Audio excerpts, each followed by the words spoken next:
सियासी चंदा की रोचक कहानी है।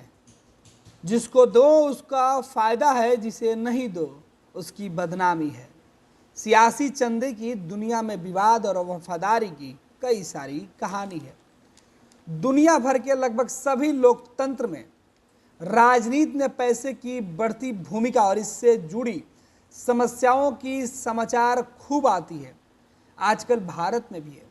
इलेक्टोरल बॉन्ड को लेकर रोज न रोज नए खुलासे इस मामले को और पेचीदा बना रहा है और हर आम और खास के जुबान पर इसकी चर्चा कर दी है। इलेक्टोरल बॉन्ड यानी सियासत में चंदा, चुनावी चंदा, राजनीतिक पार्टियों को मिलने वाला वो गुमनाम चंदा जिसको इलेक्टोरल बॉन्ड के नाम पर देखा जा रहा है। इलेक्टोरल बॉन्ड यानी ईडी और सीबीआई के रोकने का सबसे बड़ा हथियार सोशल मीडिया पर चल रहा है। सोशल मीडिया पर यह बातें आ रही है कि अगर आपको ईडी या सीबीआई या इनकम टैक्स का नोटिस आता है तो आप इलेक्टोरल बॉन्ड खरीद कर सामने रख दीजिए। यह दस्तावेज जैसे ही इन जांच एजेंसियों को मिलेगी और उस पर इलेक्टोरल बॉन्ड पर आपने किस राजनीतिक दल को चंदा देने के लिए खरीदा है, वो देखते ही जांच एजेंसियां आपसे दूर हो जाएंगी। सोशल मीडिया पर यह मीम्स बनाया जा रहा है। खैर, हम बात कर रहे हैं चुनावी चंदे और लोकतांत्रिक पार्टियों की। भारत के चुनाव आयोग द्वारा जारी आंकड़ों के मुताबिक ये मालूम चलता है कि चुनावी बॉन्ड खरीदने वाली अधिकांश कंपनियां किसी एक पार्टी के प्रति वफादार नहीं होती हैं। भारतीय जनता पार्टी के पास 43 वफादार कॉरपोरेटर दानदाता थे, जो दूसरी पार्टियों की तुलना में सबसे अधिक थे। भाजपा के बाद ममता बनर्जी को अखिल भारतीय तृणमूल कांग्रेस के पास 16 वफादार दानदाता थे। ये विश्लेषणों ने वफादारी पर तय किया है जो इनको दान दिए हैं, लेकिन एक से अधिक बार दान कई पार्टियों को दिया गया है।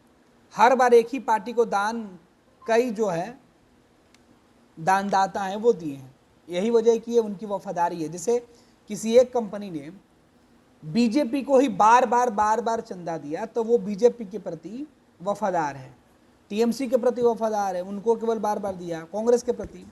लेकिन कई ऐसी पार्टियों का मतलब दान देने वाली पार्टियां, कॉरपोरेटर, बिजनेसमैन, कंपनियां जो हैं वो सभी राजनीतिक दल को चंदा दी हुई है। सबसे ज़्यादा बीजेपी को, उससे थोड़ा सा कम कांग्रेस को, उससे थोड़ा सा ज़्यादा या कम दूसरी राजनीतिक पार्टियों को। तो इनका जो है वफादारी नहीं है, लेकिन ये हर राजनीतिक दल के साथ अपने संबंध को अच्छे से रखना चाहते हैं।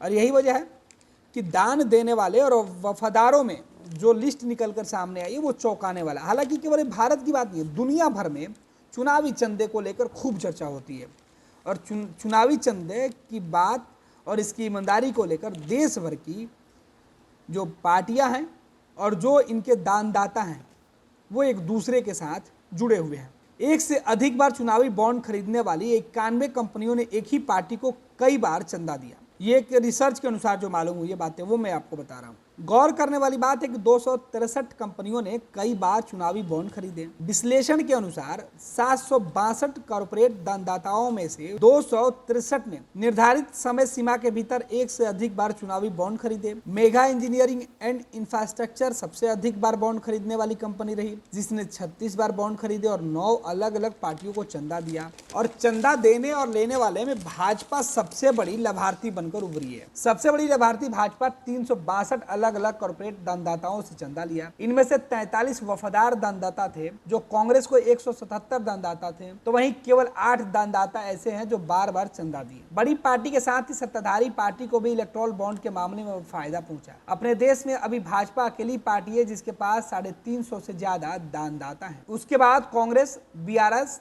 टीएमसी के दूसरे स्थान पे हैं। प्रमुख 4 पार्टियों के पास ही 100 से ज्यादा कॉर्पोरेटर हैं जो दान देते हैं, और दान देने वाले भी उन पार्टियों को ही तरजीह देते हैं जो सत्ता में आती रहती है। इन कंपनियों की नीति को सहज से समझा जा सकता है। हालांकि कॉर्पोरेट की ओर से किए जाने वाले दान अक्सर विवादों में रहे हैं। जिन पार्टियों को दान मिलता है वो निशाने पर रहती हैं और अपने यहाँ पारदर्शिता का वो स्तर नहीं है। जिन पार्टियों को दान मिलता है वो पार्टी विपक्ष के निशाने पर रहती है। हालांकि चुनावी चंदे की कहानी केवल भारत में ही नहीं है, भारत के अलावा अमेरिका या फिर दुनिया के दूसरे देशों में भी चुनावी चंदे पर खूब बवाल होता है। एक जो सर्वे रिपोर्ट है जिसमें बताया गया है, अमेरिका भले ही दुनिया का सबसे पुराना लोकतंत्र हो पर यह दुनिया का सबसे महंगा लोकतंत्र भी है। यदि आप अमेरिका में राष्ट्रपति या कांग्रेस का चुनाव लड़ना चाहते हैं तो श्रेष्ठ धन संचयकर्ता बनने के लिए तैयार रहें। आपको बता दें कि दुनिया भर में चुनावी चंदे को लेकर कई तरीके की बातें हैं। राजनीति के लिए धन की जरूरत है और ज्यादा देश या चुनावी धन की व्यवस्था उनके चुनाव लड़ने पर असर डालता है। उदाहरण के लिए